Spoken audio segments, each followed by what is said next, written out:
Hello, and welcome to Reimagining Star Wars. And as we talk about old friends not forgotten, the new episode of Clone Wars, and I thought that was pretty darn amazing.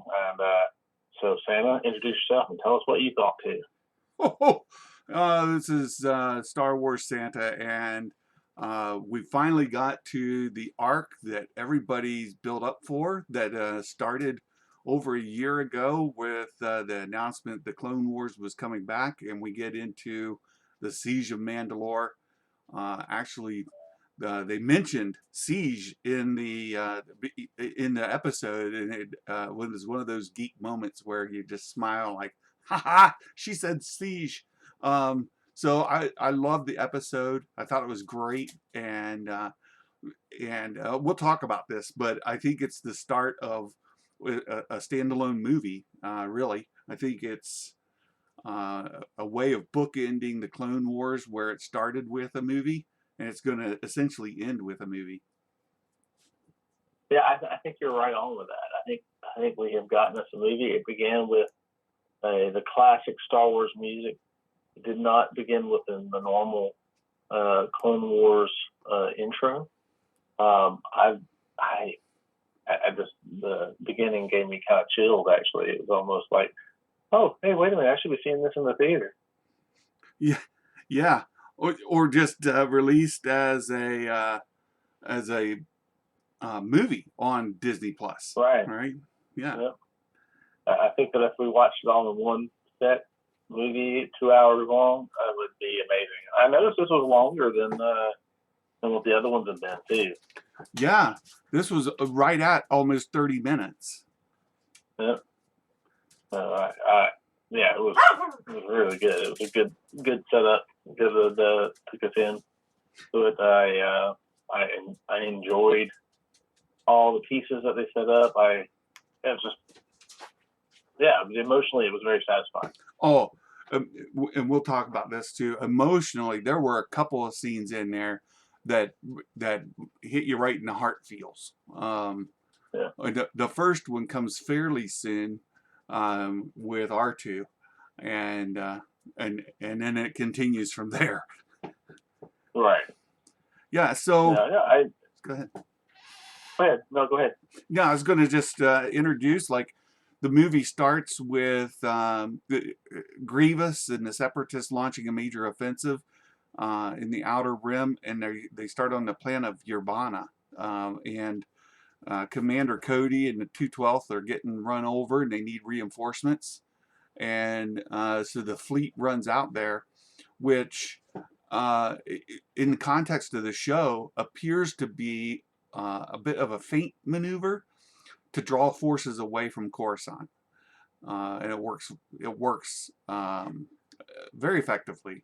The fleet runs out to Yerbana, and we get Obi-Wan arriving just in time to save Cody, and then they get pinned down, and Anakin shows up with a plan to turn the tide. Right. So yeah, when right off the bat we see everyone talking about they don't know where the tactical droid is. Yep. And they got to bring him out, and then Anakin has a plan to bring out the tactical droid. We don't know that, of course, but he has I have a plan. Yeah. If I've learned anything, it's just to let you do your plan because you're going to do it anyway.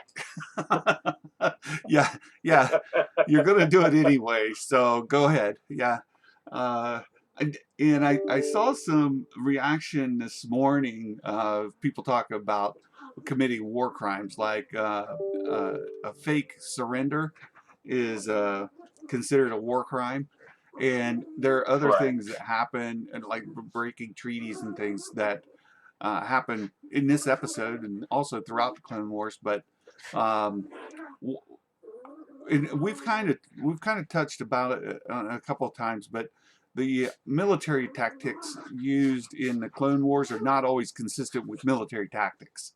And with anybody anybody that's been a veteran, armed forces, recognizes those from time to time, and you just kind of have to let it go.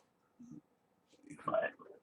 But I mean, they're considered crimes or war crimes because we have something called the Geneva Convention, Right. and so that kind of has established what is considered to be a war crime.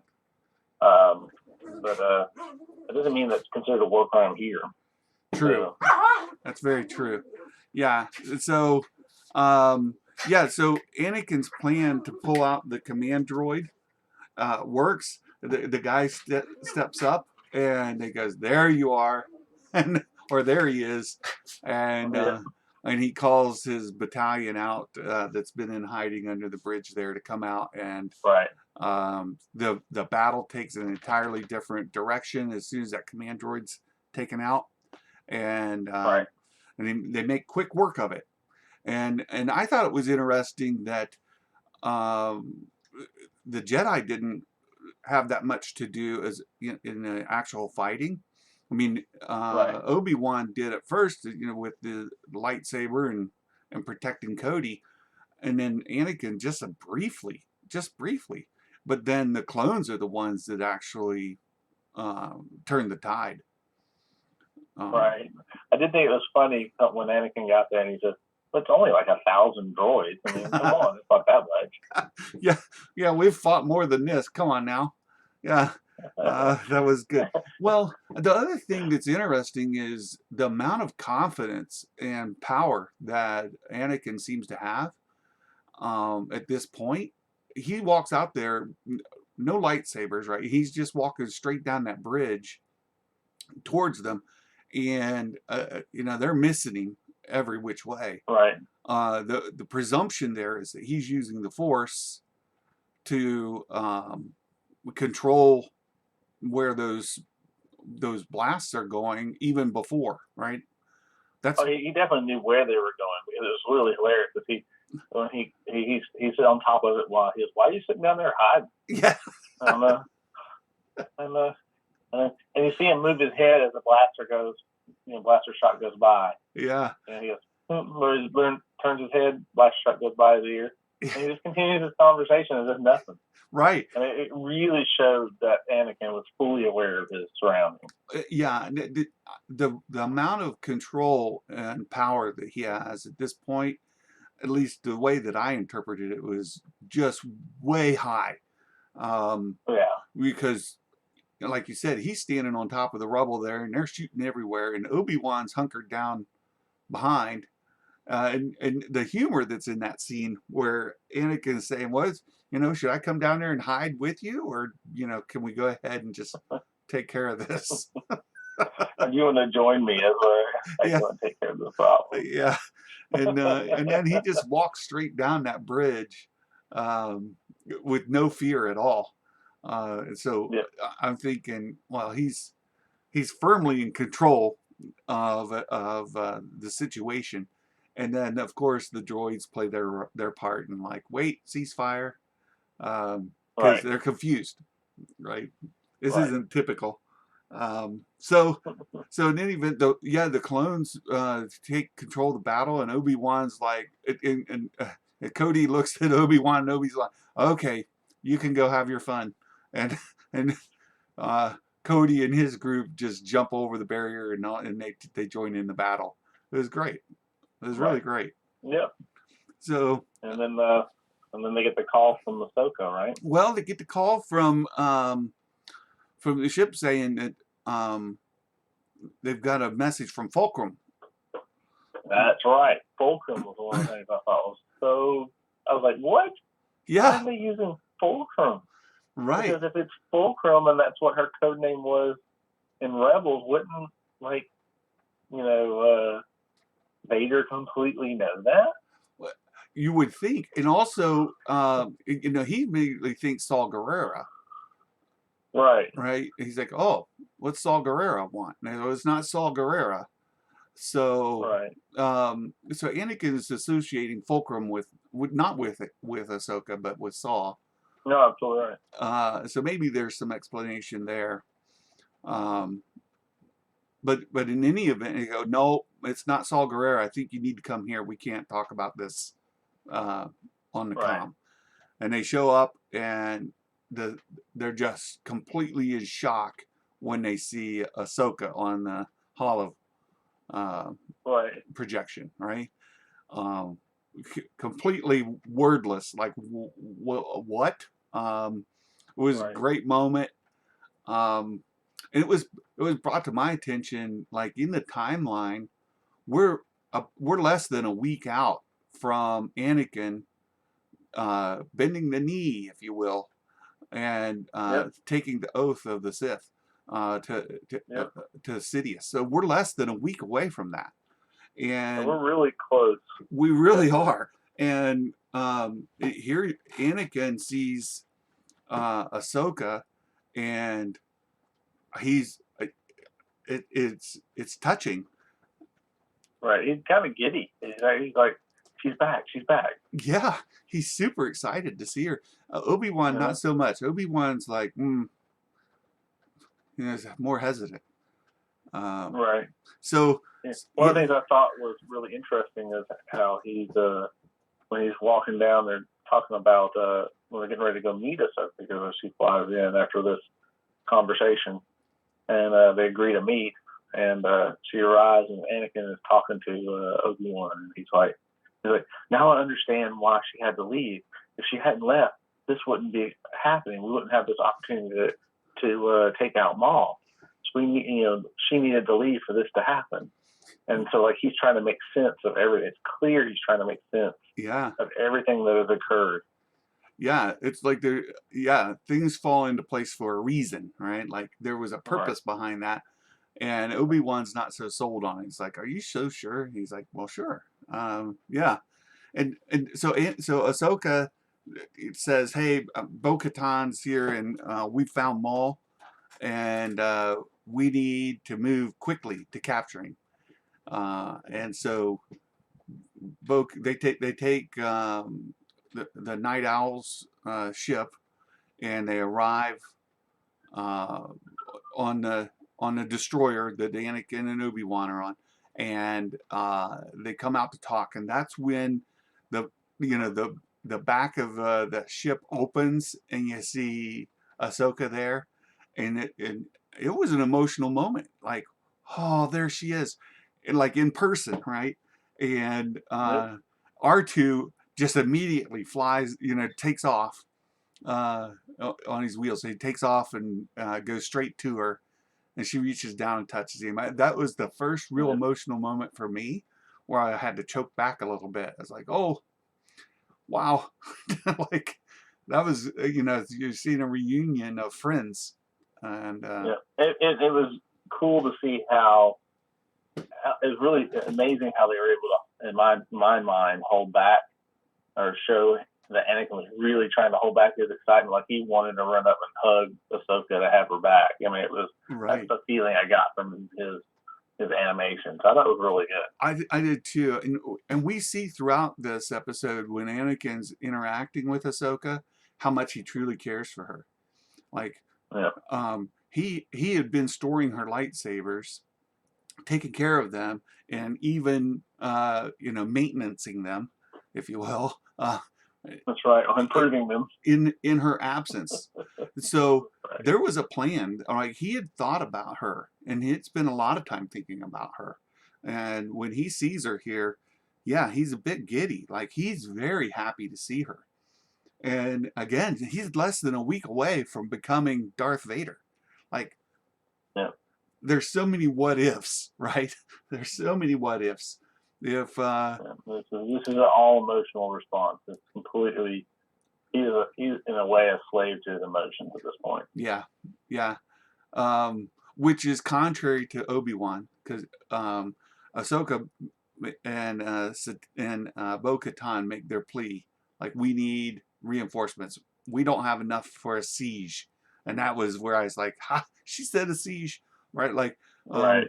um, to mount a siege, and Obi-Wan's like, we'd have to go to the Jedi Council, right? This is not a Republic matter, da da da da da.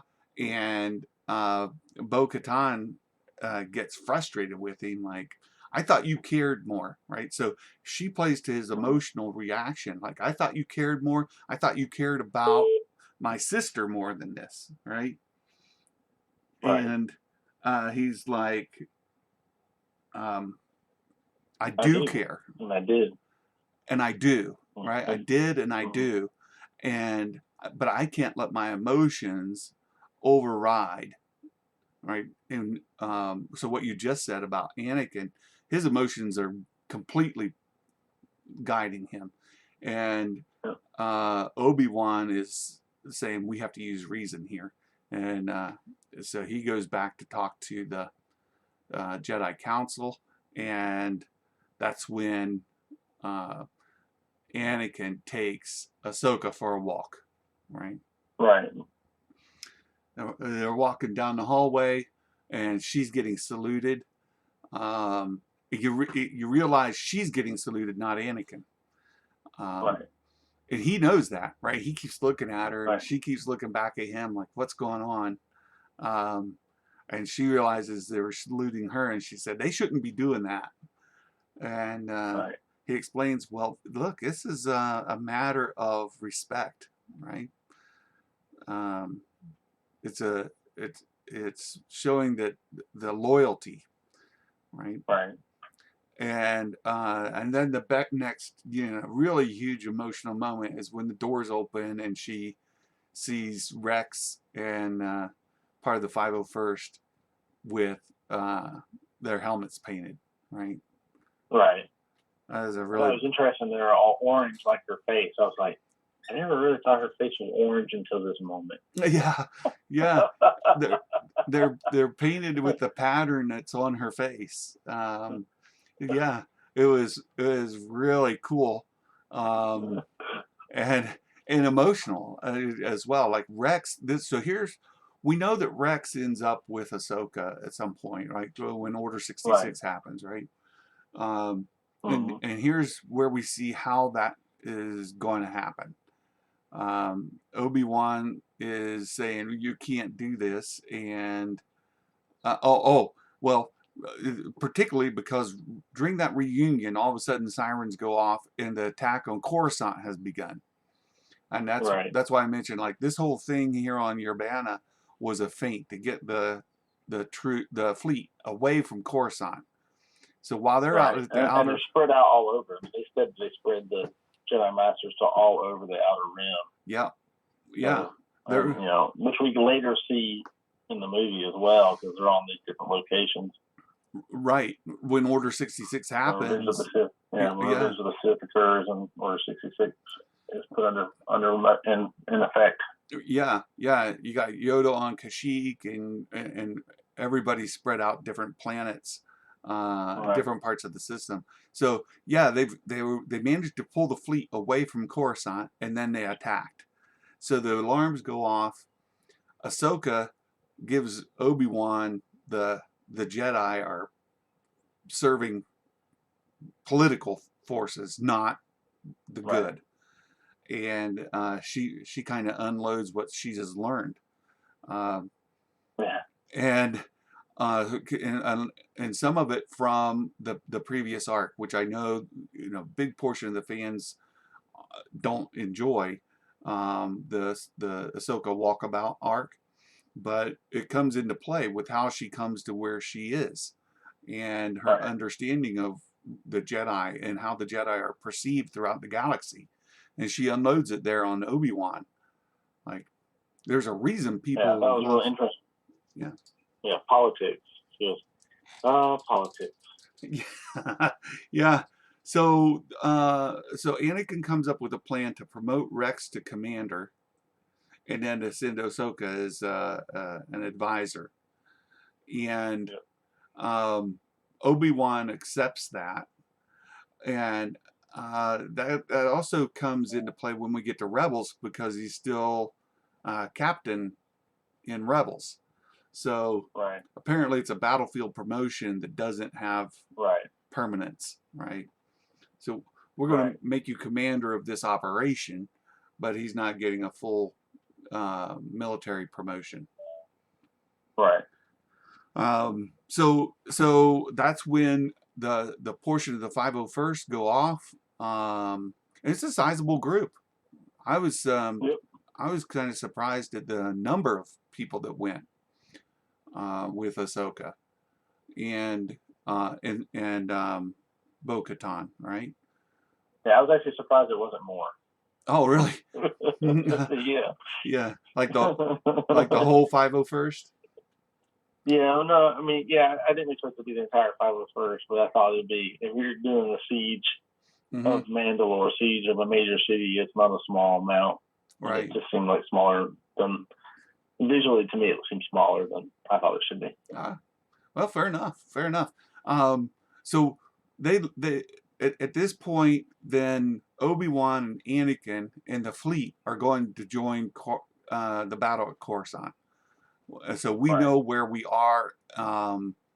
We're right at the crest of joining with the movie, right? That's right. We're right there. Basically, that's right before he said we'll be there in an hour. Yeah. So we know moments later, and while they're doing what they're doing, they're in the middle of Coruscant. Exactly. So from here on and probably out, before that even. Yeah. Well, yeah. From here on out, we are running parallel with the movie. That's right. So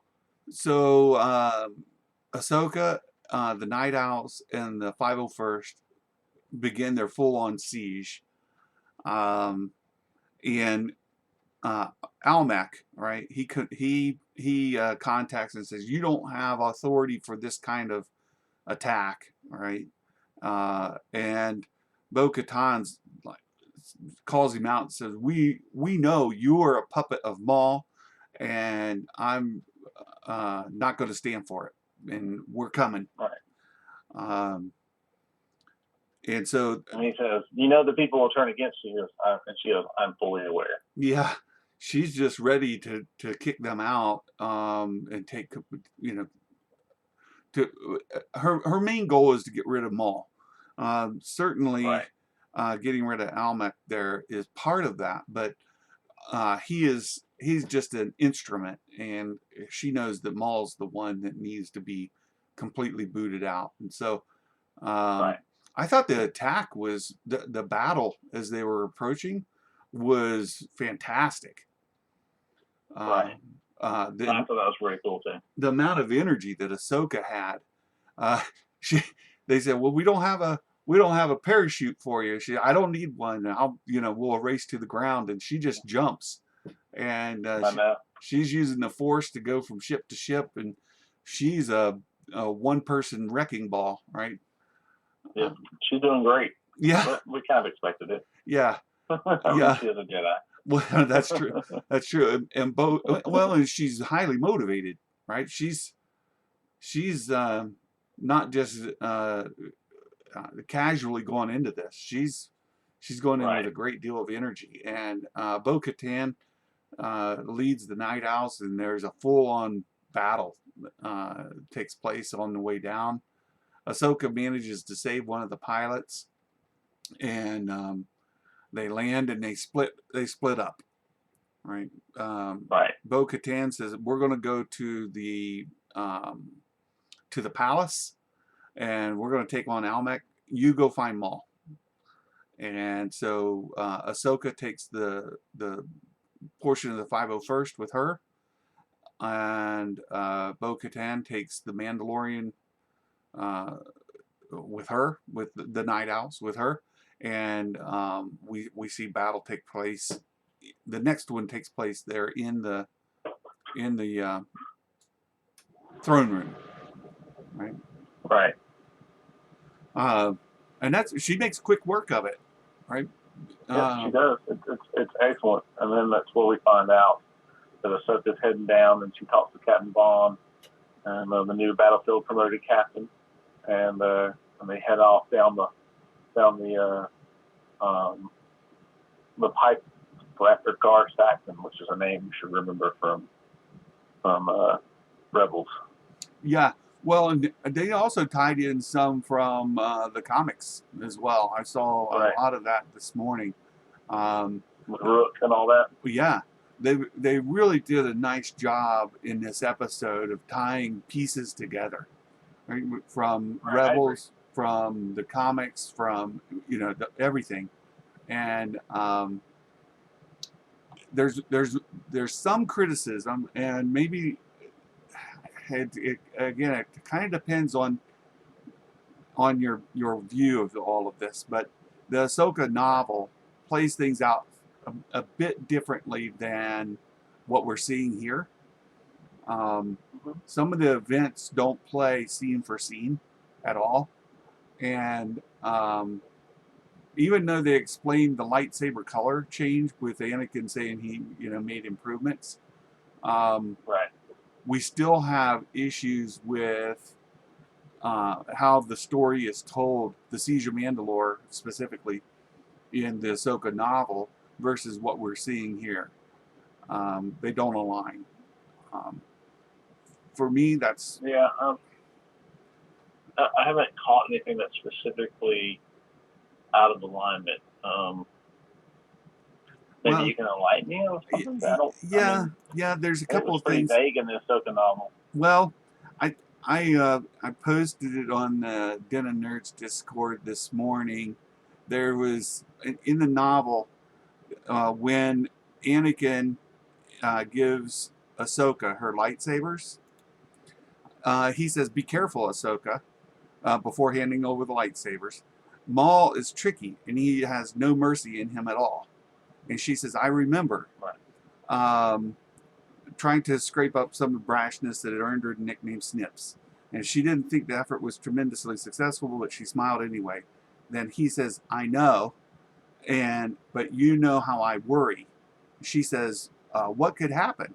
Acting more like her old self, and she found she was smiling. Right. So there's this Right. discussion that happens between Ahsoka and Anakin when he hands over the lightsabers. In the I got you. in the show, Anakin says, "If you're going to face Maul, you're going to need these, and Right. take care. They're as good as new, maybe a little better." And then he says, "You go capture Maul. I'll take care of Grievous. So with any luck, this will all be over soon." Ahsoka says, "Master Kenobi says there's no such thing as luck." Anakin says, "Good thing I taught you otherwise." And then she says to him, "Anakin, good luck." So that Yeah. scene plays out entirely differently, right? Yeah. And then when Ahsoka meets Maul in the novel, it's amongst a raging fire on Mandalore. Mandalore is burning, is how it's described, and there's smoke everywhere. Right. And when she meets Maul, he says, "Where's your army, Lady Tano?" And Mhm. she says, "Busy defeating yours." And then there's this back and forth that happens between them. And Right. he says, "It's nice of your former masters to send you out alone and spare me the exertion of a proper fight. You're not even a real Jedi." And she says, "Well, it'll be a fair Right. fight because you're only half a Sith." Well, so that happened all amongst smoke and fire above ground during the burning of Mandalore. In the show, she's in an underground tunnel system, and he finds her and says, "I was hoping for Kenobi. Why are you here?" And that's how it ends. So Right. No, these, no. I mean, I get you on that. I was just like, I kind of perceived that the meeting where she gets her lightsabers, it's kind of her recollection. So even though the details weren't exact as far as the conversation, yeah, I thought that mostly if you look at it as a visual, the visual is still pretty accurate. There's just like if you couldn't hear what they were saying, it wasn't really different. The events were basically the same. yeah, And in the second one with her meeting with Maul in the tunnels, at the very end, I considered that to be like here's the first meeting, and then the one where she was referring to it in the smoke and fire of Mandalore. yeah, And remember, we still have 3 more episodes to go yeah. with their final meeting. And like he was expecting other Jedi to show up against him, not just her. That might be the case. We'll see. It's just these slight differences. They don't. I've never been one to get really wrapped up in a nut around them. Some people want exact preciseness, and Right. that's not what's happening. And so I understand people saying that the Ahsoka novel is kind of being stepped on here and there, and that's certainly the Right. case. But I'm more in alignment with you on this, saying that, well, the basic story is still the same. Anakin still gave her the lightsabers back, and she's still confronting Maul. The Right. particulars in what they I say to mean, one another, and those kind of things, don't throw me off too much.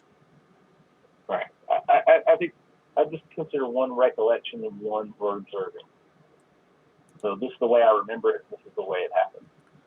Could, How I view it. could very well be. Could very well be.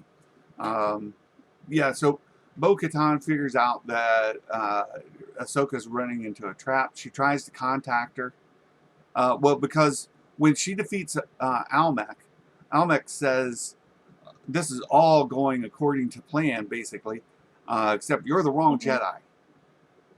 And Maul was trying to draw out Kenobi.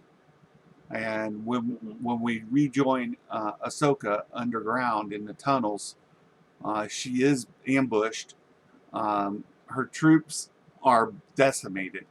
The troops that Right. are with her, and I can't remember the captain's name. Captain Vaughn. Yeah, he gets killed, and her troops are decimated. And then she gets surrounded, and that's where she confronts Maul, and he says what he did there, that I already said, and that's where we end the show. Yep. I think Nice. we've been set up for a movie. I can't wait for the next episode. I mean, it's. I'm curious. I don't know about you. Did you feel that like an ominous presence of Order 66? Like you're like the entire episode. I'm feeling this presence of that Order 66 is going to go down any moment now. Oh, well, And you could kind of see it at the beginning when they were talking about the Jedi being scattered. Yeah. Yeah, and we kind of already talked about it, where Yoda's on Kashyyyk. We didn't see that here, but we did That see. didn't happen until midway into Revenge of the Sith when they go, what about the droid attack on the Wookiees? Right, but you do see some of the other Jedi with their armies in different planets, and so it's Right. the wheels are lining up. You can see it coming. We've moved Chloe Kim to its place, Ava Secura to her space. Yep. All those things lined up is what we saw in the Revenge of the Sith movie. I mean, it's starting to line up visually. Exactly. So we're here, buddy. It's coming. Right. I did get a distinct time jump. Like there's a definite difference in time between when we last saw Ahsoka and to now. Like it wasn't immediate. Like I get a feeling like we just had an arc occur in between there, kind of thing. Yeah. Something like if that makes sense. I totally agree, because at the end of the Ahsoka Walkabout series, she left with Bo-Katan, and we see them fly off. And this one starts where they found Maul. We don't know how much time went between that, but I'm with you. It didn't feel to me like they found him on the way. They've been observing for some time. Yeah. It definitely seemed like it was a bit of time. Yeah, I agree. Maybe a matter of weeks. Not sure. I don't know how much time it is. I'm trying to figure out the whole timeline with Maul still. But hey, maybe we'll get the answer in the rest of the series. Yeah. Highly recommend it. I enjoyed it. I think this is probably going to be in the top. I mean, I think episode 5 or season 5 had 2 of the best arcs ever, and I think this looks like it's going to be a match. I totally agree, and I think when we look back on this 6 months from now or a year from now, this will be the thing people remember. They'll be like, yeah, there were those other stories, but they're going to seem so minor. And I also think that when they stitch it together into a movie, that's what people are going to watch. Oh, absolutely. And I think I'll stitch it together in the movie. Yeah, I think so. So yeah, with that, thank you all for coming. May the force be with you. And I'm going to leave a end screen here for Star Wars Santa's channel. And please check him out. And thank you. And we'll see y'all next time.